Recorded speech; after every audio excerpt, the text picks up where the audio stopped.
CzarThwomp here, and welcome to episode 61 of the Great Ace Attorney Adventures. Last time, we discovered that Graydon, he was actually Ashley Milverton, the son of Mason Milverton, the guy who was murdered in the third case, in the omnibus incident.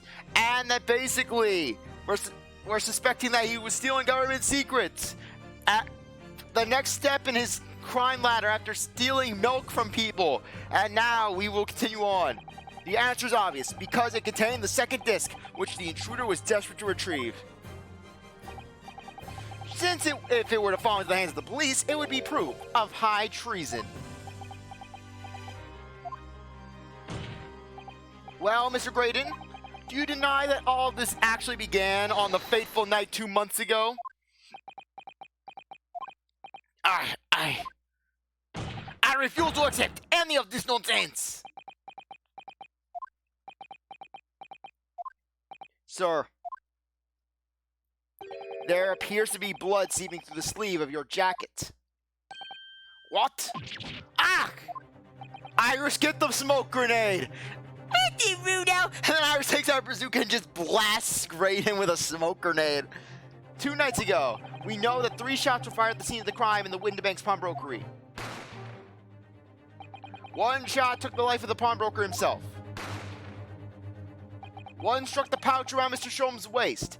Ah! The glass got into my crotch! And the final bullet struck the calendar at the wall of the shop, having first pierced the arm of one of the intruders. Mr. Graydon, that would be that wound on your arm that you seem to be trying to hide. It's a bullet wound, isn't it? He got you now, old China. Time to call it quits and croak, I reckon.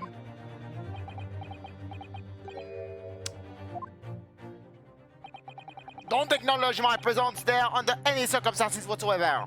Those were my terms, remember? And I pledged you handsomely to comply. Clearly, I was a fool to think I could trust some common pack slum thieves. Fine, I admit it. I was there in Windibanks last night. I paid this pair 10 guineas to accompany me. And as you noticed, I sustained an injury in the course of my adventures. Sorry. But that is all. I admit to nothing more. Stealing government secrets, negotiating with me gidded. As God is my witness, I'm sure I will call nothing of the sort. He's not going down without a fight. Not until I can show hard evidence, I suppose. Nevertheless, the defense has now established a crucial fact. Which is? Well, we know that 1 bullet was fired from each of the 2 firearms we have in evidence. The bullet from the Skulkin brothers' gun hit the pouch around Mr. Sholm's waist. And the bullet from Mr. Windibank's gun clearly must have been the one that caught Mr. Graydon on the arm. Indeed it must. We can rule out the possibility that the man shot himself.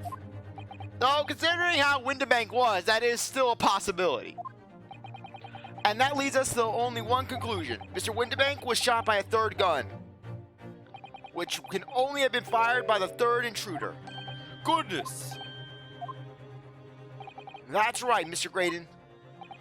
Grr.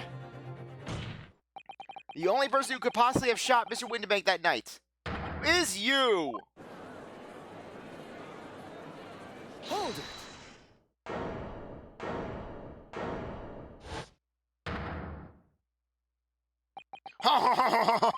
You little upstart! You made a grave mistake when you summoned me here! What? What's that supposed to mean? Yes, as you rightly say, I was there at the pawnbrokers.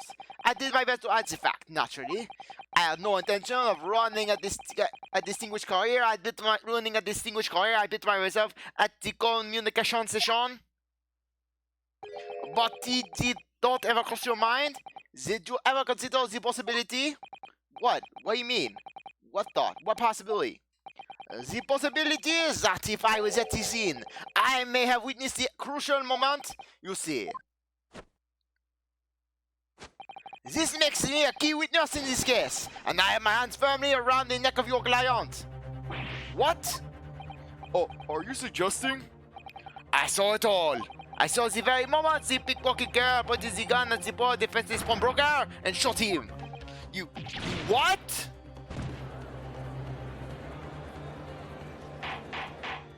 Order, order, order! Well, it would seem we are finally entering the last act of this theatrical trial. Mr. Graydon, Yes? I trust you are fully aware of the implications here. If it is shown that your claim is false, you will have incriminated yourself as the killer. Oh, I understand fully. Now I must ask you to give your formal testimony once again. You will explain to the court precisely what you saw at the moment the defendant allegedly shot the victim. Nothing would give me greater pleasure.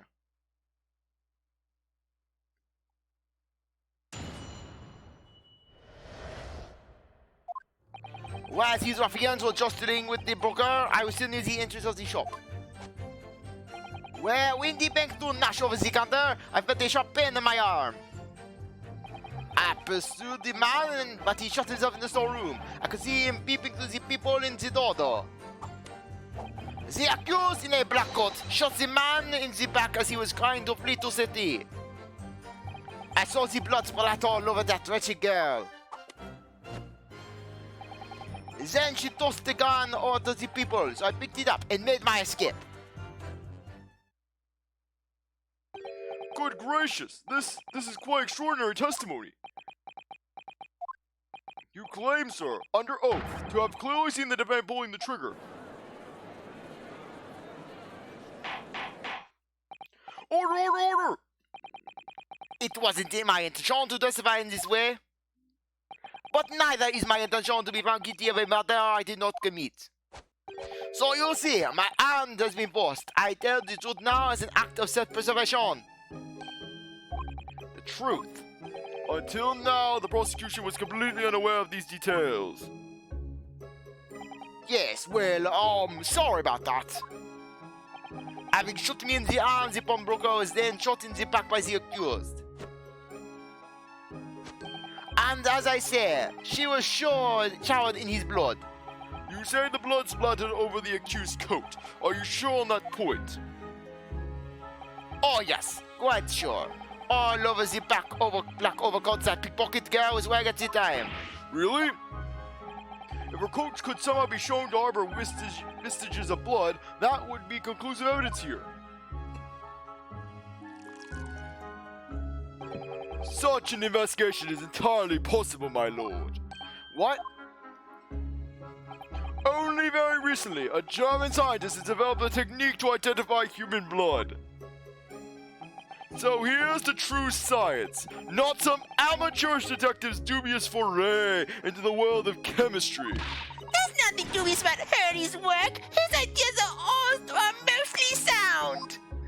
Ideas are no use to us here. In science, as in law, theories must be proven before they stand.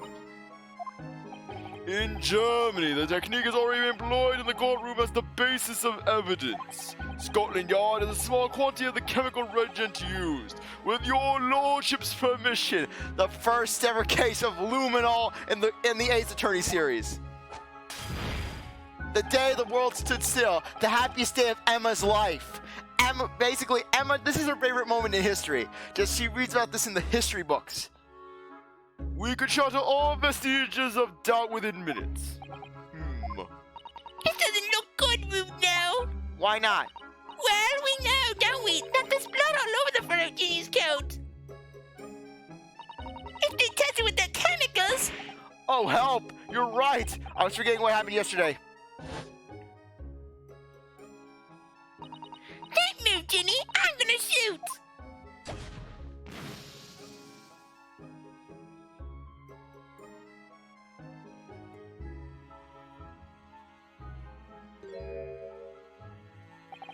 But that's not that's not Mr. Windibank's blood. That's the same from 2 months ago. That's Mr. Mason's blood from when he was stabbed by McGilded, who was wearing the coat at the time. My lord, the defense objects to the test proposed by the prosecution. Overruled. Lord Van Six, make it so at once. With pleasure, my lord. And while we await the results, the defense may proceed with the cross-examination. Once they find that blood on the overcoat, Gina will be... Counsel, Yes, my lord? your cross-examination. Of course, my lord. If this cross-examination doesn't go well, if I don't manage to uncover some decisive evidence or a really compelling clue now, I may have a very bad feeling about the outcome of this trial.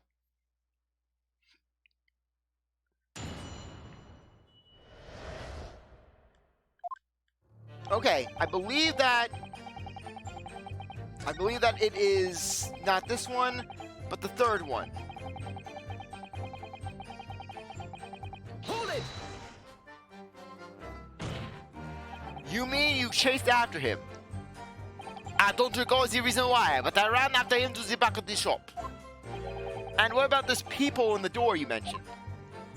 Well, unsurprisingly, the storeroom's door is a solid job, made of stout wood. But there's a small opening in about head height that lets you see what's in there from the outside. Actually, I should know that, shouldn't I? I looked through it myself that night. Yeah, just reading the suitcase, crazy eyes. And what about your bold burgling brothers? Did you see what went on through these people as well? Not likely. Didn't see nothing of the sort of. I thought these two buffoons were even aware of the people's existence. So the Skulkin brothers were there, but they didn't see the killing of Mr. Windibank take place. Inside this old room, I could see the brother, the broker, and that young girl standing there. The defendant. Yes, though neither of them noticed that I was looking. The girl raised her gun and pointed it straight at the man. And then, what did you see next?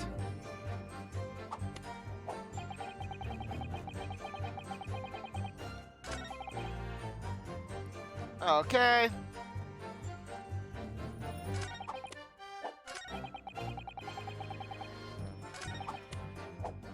Okay, let me just see.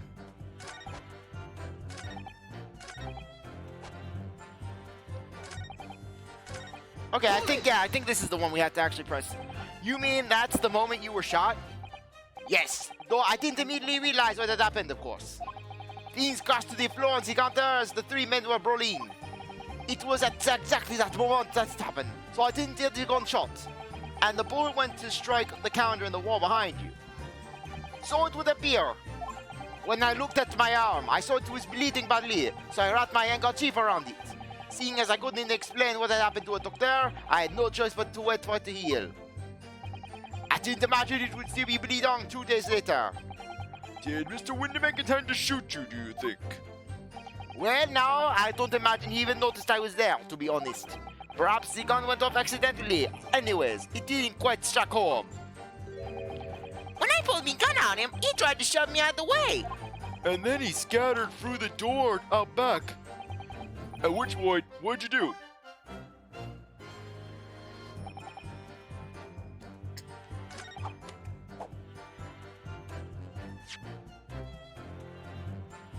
Okay. Basically, we know that Gina was in the storeroom. And in addition, we know that basically... Okay, sorry. Yeah. Okay. Objection. Yeah, I know that the gun is basically something. Basically, how would Windibank's gun have been used? How would it have been used twice if there was only a single bullet in there?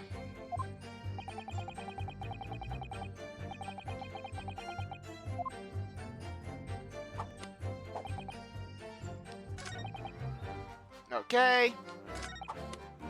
Hold it. Let's just continue to press. Yes, when the crime was discovered, the defendant was found with a gun in her hand. But that was Mr. Windibank's gun, from which only a single bullet had been fired. Exactly! And as we've already established, Mr. Graydon, that bullet was fired at you. Ah, but no, it wasn't the broker's gun that the pickpocket girl had when I saw her. Yes, the bullet from Windibank's gun grazed my arm. And yes, the skull gun's grounded the detective.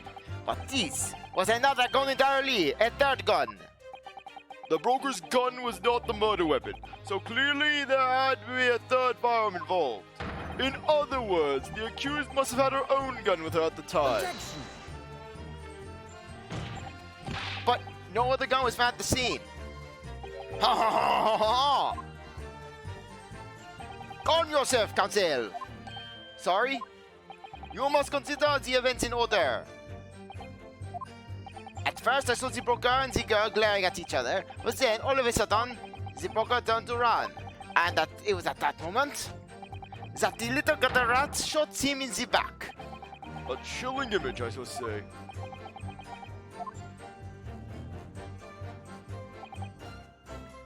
Hold it! All over her. Yes, through the people I saw it clearly. Of course, the stains are invisible now, but with the coat being such a dark color. But I assure you, the garment is solid with the victim's blood. Well, it is solid with blood, that's for sure. But yet, Mr. Windibank's blood, is it? No, that's right. It's Mr. Mason Milverton's blood when Miss Gilded stabbed him 2 months ago. It's so annoying. It won't take the Hurley's chemical analysis. We can prove that. But they won't, so unfortunately we can't use it as evidence to support our case. Father!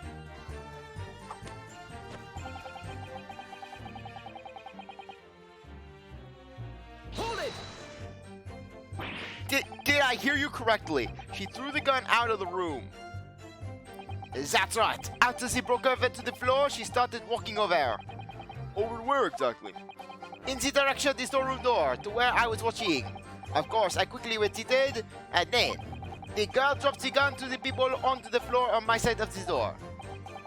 But why on earth would she do such a thing? I couldn't tell you. Perhaps she was hoping to distance herself from the murder weapon. Without thinking, I went and picked it up.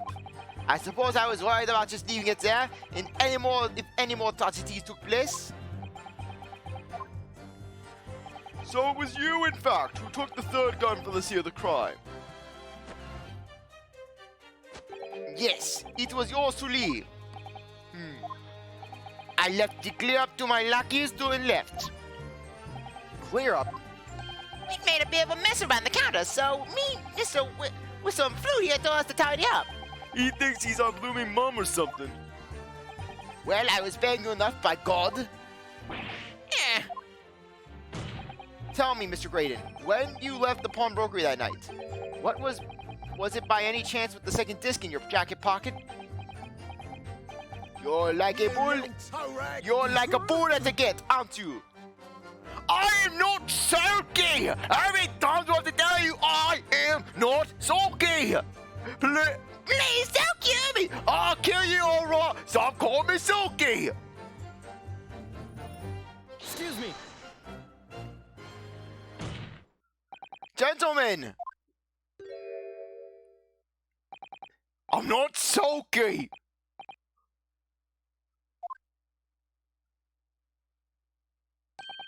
Something wrong, sunshine?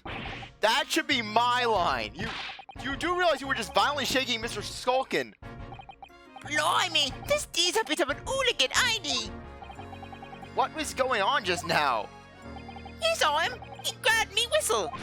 What the blazes, he said. Didn't you mention the third gun when we got down to the station? And why didn't you? 'Cause we didn't know nothing about it. All the flaming people on the door. Sorry about that. I can't be proud to losing me rag sometimes. Not hurt, are you? And then Iris, she's whipping out a little notepad. Interesting, Gregsy. Interesting, Sulky. Interesting. Iris just trying to get down. No, please, my lady. Don't, my ladyship, please. Don't do this to me, please. I have a reputation. Too late. God blimey, see the way he's looking at me? I tell ya, this Steve's giving me the willies. That was strange. The inspector doesn't normally get quite as worked up as that. He wouldn't normally grab someone. No, that wasn't like Sulky at all. He's normally all sweetness and light, no matter what I say to him. Yes, well, I think you might be a special case, Iris. Well, anyways, that was definitely out of character.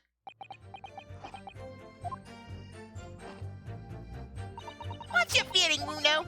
As much as I hate to admit it, I don't see any obvious holes in the testimony at the moment. But you have to find a way to break this man. And quickly, too, because once they discover the blood on the overcoat Gina was wearing... It's a bit strange that he's so sure of himself about seeing the blood splatter over Ginny's coat. It doesn't strike me as the sort of thing you'd claim if you hadn't genuinely seen it happen. But we know that Gina didn't shoot Mr. Windibank. So what's going on? All I know is that it's very unfair. Why would some German scientist test the acceptable as evidence when mine and Hurley's wasn't? Detectives can use test tubes too. Never mind that. I had to find a really stark inconsistency in this testimony. So, and now I'm just imagining, just in my head canon, basically, Clavier, he tells Iris, basically, he's going overseas. Oh, good. Ach, Aunt Iris, I wanted to let you know that I am traveling to Europe. I am traveling overseas to study in Europe. Oh, that's great, Clavy. So I'll set up the guest bed. Ach, Aunt Iris, this is awkward, but I'm going to be studying in Germany to become a prosecutor. And then Iris, she's silent. Ach, Aunt Iris? You're dead to me, Clavy. You're dead to me. Well, Aunt Iris, please! Save it, Clavy. You think that you can't become a prosecutor in London? We have badges here too, you know. Yeah, basically just Iris, this ultimate betrayal. And I have to find where the prosecution discovers the blood on Gina's coat. Okay.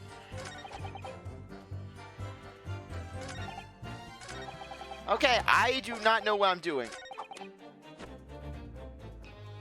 Okay. Let me just do another round of presses. Hold it! Let me do another round. After Mr. Windibank emerged from the storm room, I believe.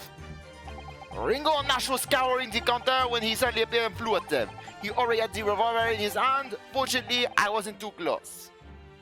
I've never been so scared in my life. Yeah, we're just your regular mild-mannered burglars, that's all. We don't like violence. Says the pair who carry a gun and shot a detective. What do you mean when you say you were near the entrance to the shop? I was in the doorway, running my eyes over the shelves of 450 items. Looking for the music box, of course. The broker went for Nash in the first place. Then Ringo joined in, making a 2 against 1, so I assumed they could handle the situation. But I was wrong. I was trying to help me little bruv, but the old geezer chucked me over the blooming counter. So I pulled me gun out on the old fella, and that soon made him scamper. The pair of you setting up on the poor defenseless pawnbroker together. Shame on you! Okay, it was an all press. My lord! Requesting your lordship's permission to interrupt the cross-examination. Explain yourself, officer. I have the result of the test that was ordered earlier, my lord. Ah, the blood on the accused overcoat. Thank you, officer. Very well. The cross-examination is hereby temporarily suspended. I presume you have no objection, counsel? No, my lord.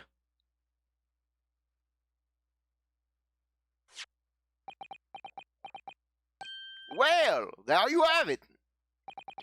The report, please, Inspector. Yes, sir. Traces of human blood were found on the overcoat of the defendant, Miss Gina Lestrade. From the extent of the stains, it would appear that they were the result of splattering following a gunshot wound. And of report.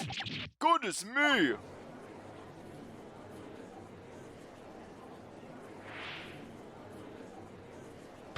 See? What did I tell you? Objection! No, the blood on the coat is not Mr. Windibank's. What on earth makes you say that, counsel? The coat originally belonged to Magnus McGilded. Just before his coat was deposited at Windibanks, Mr. McGilded had fatally stabbed Mr. Mason Milverton. So the blood on the overcoat is the blood of the brickmaker from the omnibus case. Objection! Well, the dead cannot speak. Isn't that right, my Nipponese friend? Sorry? 2 months ago, in this very courtroom, did you not argue fervently for Mr. McGilden's innocence? And yet now that man is dead, you brand him as a murderer. Your conduct shows any show of respect you may have earned for yourself in this country. Ah, but that was... I call it bally disgrace. Treachery, that's what it is. How to determine whether the blood on that coat is 2 months old or not? Even a stereoscope couldn't help find the answer to that problem out. It can't be done. But we used Mr. Sholm's specialty. Mr. Sholm's a detective, not a chemist! Would you put such faith in a chemical formula devised by me, for example, when I'm a communications officer? I yelled that Peroski to a starving boy. And he ran away crying. That was random. Sherlock Holmes is barely more than a figment of the public's imagination. Pierogi, yes. His name carries no weight in this courtroom. No weight at all! And then Iris pulls out her big bazooka. Say that again, Zeeks! And then basically, Iris just aims him. Try me, little girl. How could you say that? Victory is sweet indeed. This proves that my testimony is the whole truth from start to finish. How do you arrive at such a conclusion, sir? As the witness said, the accused's coat was splattered with the blood of the victim. The only way Mr. Graydon could possibly have known this fact is if he saw it happen. In other words, his testimony is solid, and the conclusion is singular. It was the accused who shot the victim. In this case, that is the whole truth. Ah! My lord! I don't know. Been a long battle, this one, but this old warhorse has something to say now, if you please. Mr. Foreman. As of this moment, sir, the quadrant has reached its final decision. Ready, men? All for one now. Sir! Guilty. Guilty. Guilty. Guilty. Guilty. Guilty.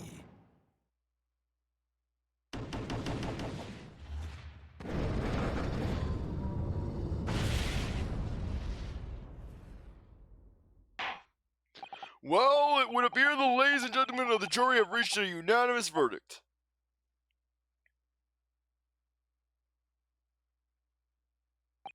The defense has consistently failed to unpick this witness's testimony. Yes, to an attempt you may make at unpicking the juror's decision being equally successful. I don't believe it. After all I've come so far, how is it all unraveling on me so fast?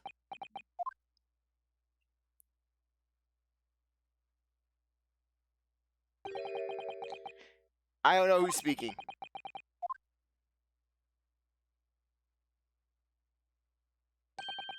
Wouldn't you agree, Mr. Naruto?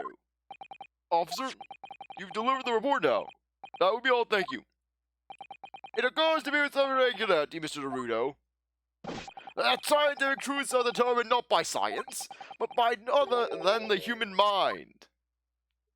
I know that voice.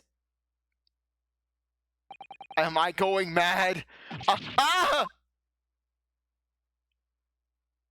Yes, Sherlock from the shadows. Mr. Sholmes! I heard those remarks and I will end your lives now. Oh no! Gregson! Sulky, you didn't back me up. So now I shall cancel you from the Sherlock Holmes novels. Iris, write a plot line where he is killed by a stampede of Shetland ponies. No, please! No, please! What is the meaning of this? Order! What business do you have here, detective? The last I heard you were recuperating in the hospital. I've come to destroy you, Van Zieks. You have doubted my power, and so now I shall smite you with unholy power. As well as I should be, had it not had I not been set upon an errand. What errand? Hurley, it really is you. You're awake at last. Yeah. Yes, good day, Iris. I appear to be rather late to rise. My apologies. Now, my lord, if you will humor me. In what manner, sir? I have something of great importance I wish to give to the young lawyer over there. I need no more than 5 minutes. Would you be so kind as to spare us that time? What say you to this, Lord Essex? No! No, no, no! I already had to put up with a freaking summation examination from the lawyer over there, from my learned friend, and I am not dealing with freaking Sherlock Holmes in disguises with his chemicals coming to destroy my day. This trial has taken many hours of the court's time, having spent so long already. Exactly! Haven't spent so long already, we don't want to go waste any more precious time! As I was saying, having spent so long already, it would seem churlish to deny the defense a mere 5 minutes. Eh? Very well then, counsel, you have 5 minutes. My dear fellows, I apologize for my tardy arrival. Mr. Sholmes, are you alright now? Alright, I'm all wrong. Sorry? I really just managed to summon the strength to stand, man. I asked the judge for 5 minutes. But I fear even that may prove too much for me. Pray forgive me should I pass out. Let me make this discussion as short as possible. Hurley, this place is full of idiots.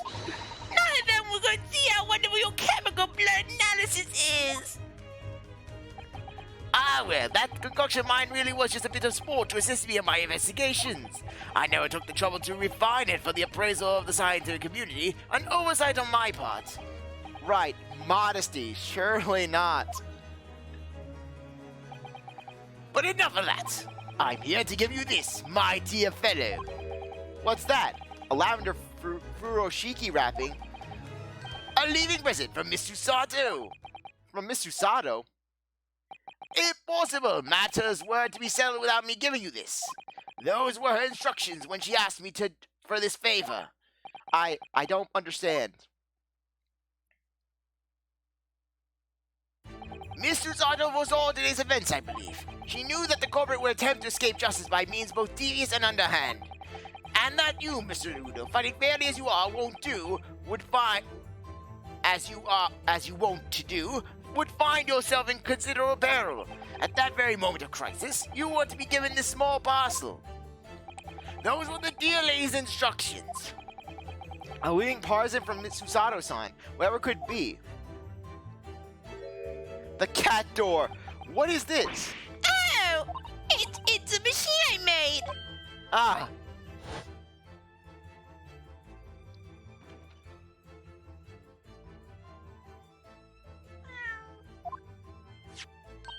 Look, I use this. It's my latest invention. What is that? I got the cat flapper mat. You can make a cat flap for a little furry friend like walking in seconds.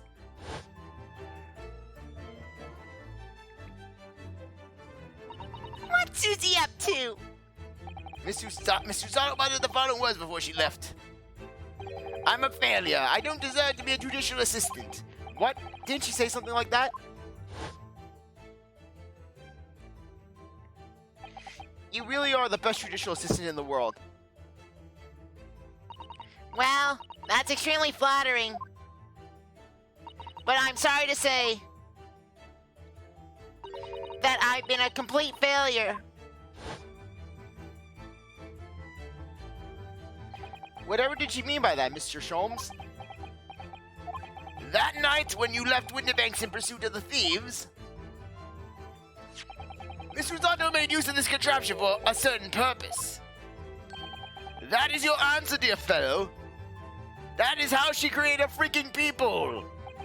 No, not all that cryptic then. Susato-san used this cat flapper mat that night. But why? The cat flappinator has been entered into the court record.